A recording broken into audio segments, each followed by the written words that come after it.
Lamun kebukulan kawan tarki koran jono sekawi tanlan sewulung boleh merik jongko kayakmu Ojo sadung sripan warang gawe ingsun lan sak kadang ingsun Lamun ono sekolah kang rindu sekolah lan jagat kidul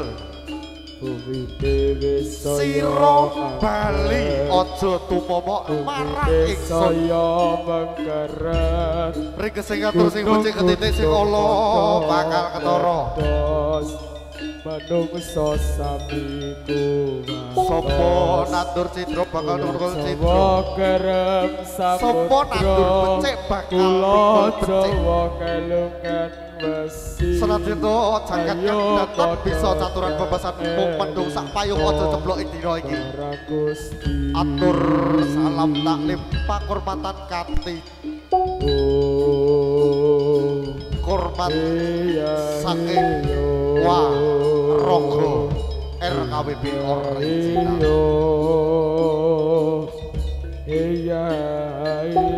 kula sak kateng namung hukum ira bisa ateges akeh bakat jahat lan pertandane lampun kata rujuk luput kawula seni kirang anut jubrono karang tutosop subasita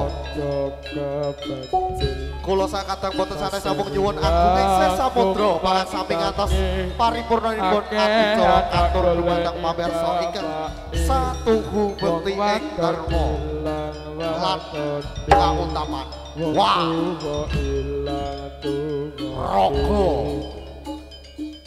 Rogo Esmo Waskito Budoyo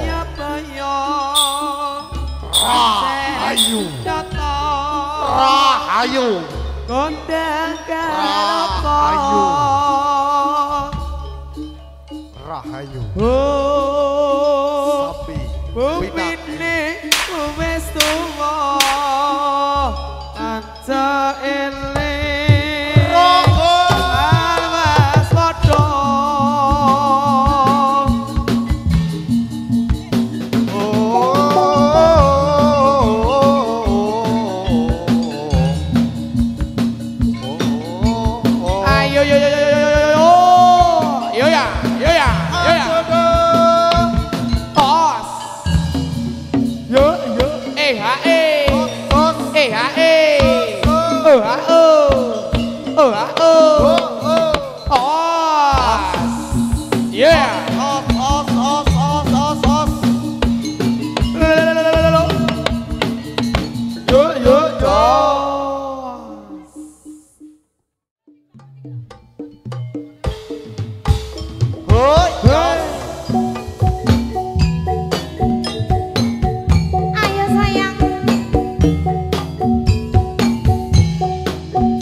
Jan penak tenan. Nggih, lah nek Mas Bayu kok ra penak. Kandhani kok, ora maido.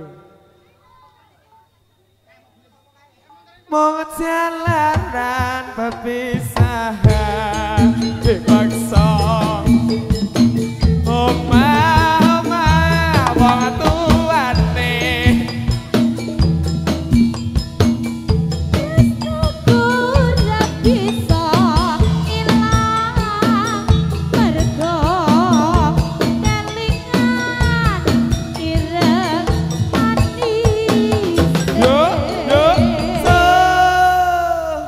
Mas Bayu. Oh kurang.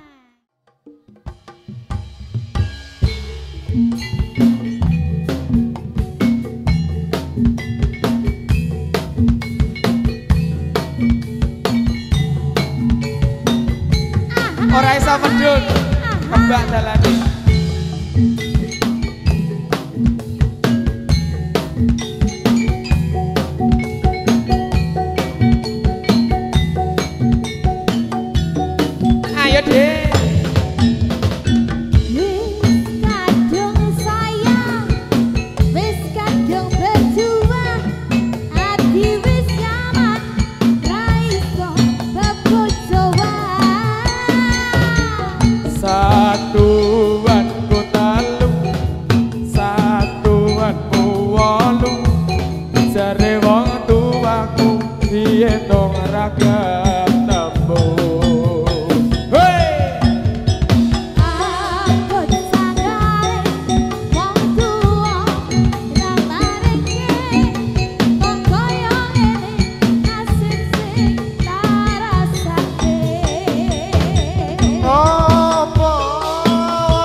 Dikasih turnya mati.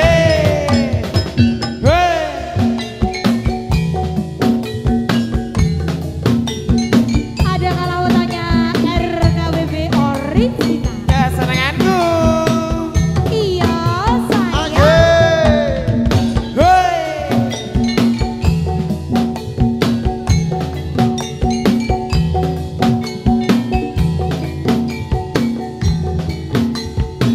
Ayo deh, ayo.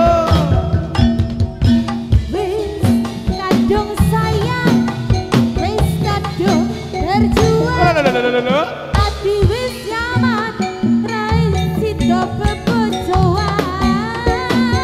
Satuanku telu satuanmu wolu jare wong tuamu diitung ra ketemu.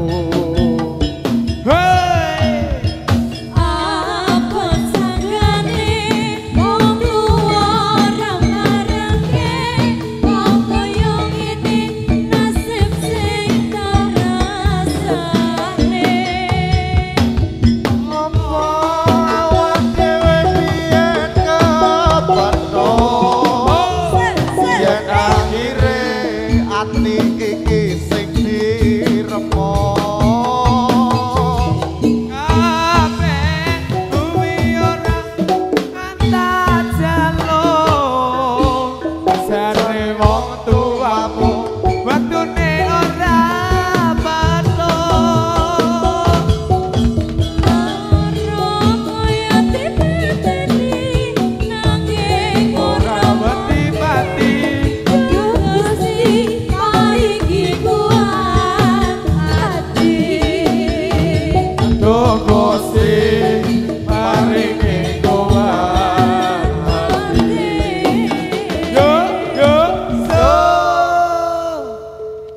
tak gentung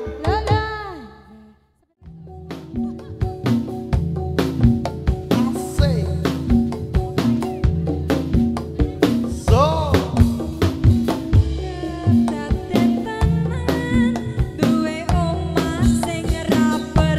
aduh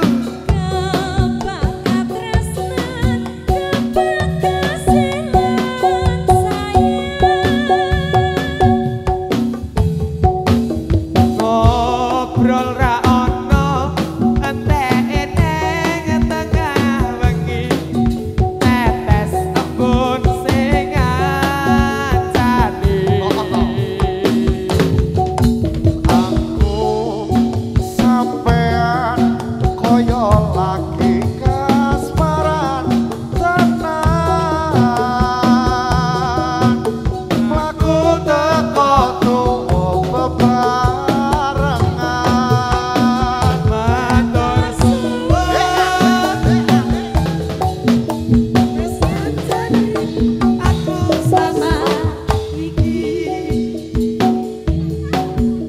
wis iso saling kuat-kuati kudu wong liya sing seneng hubungan iki berlanjut tatang lakuti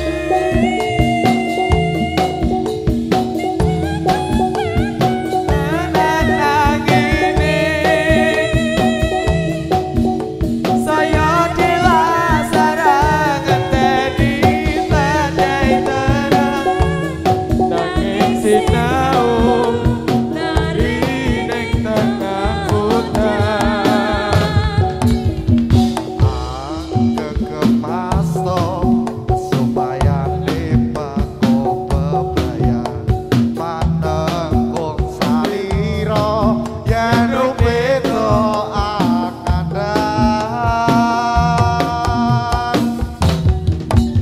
ngobrol ra ono enteke neng tengah wengi tetes embun sing ngancani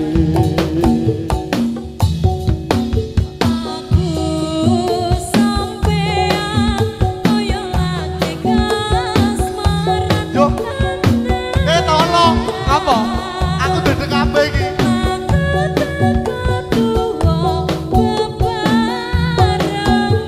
oh sorry yo iki matur suwun wis ngajari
sak kamat-kamat yo, Mas.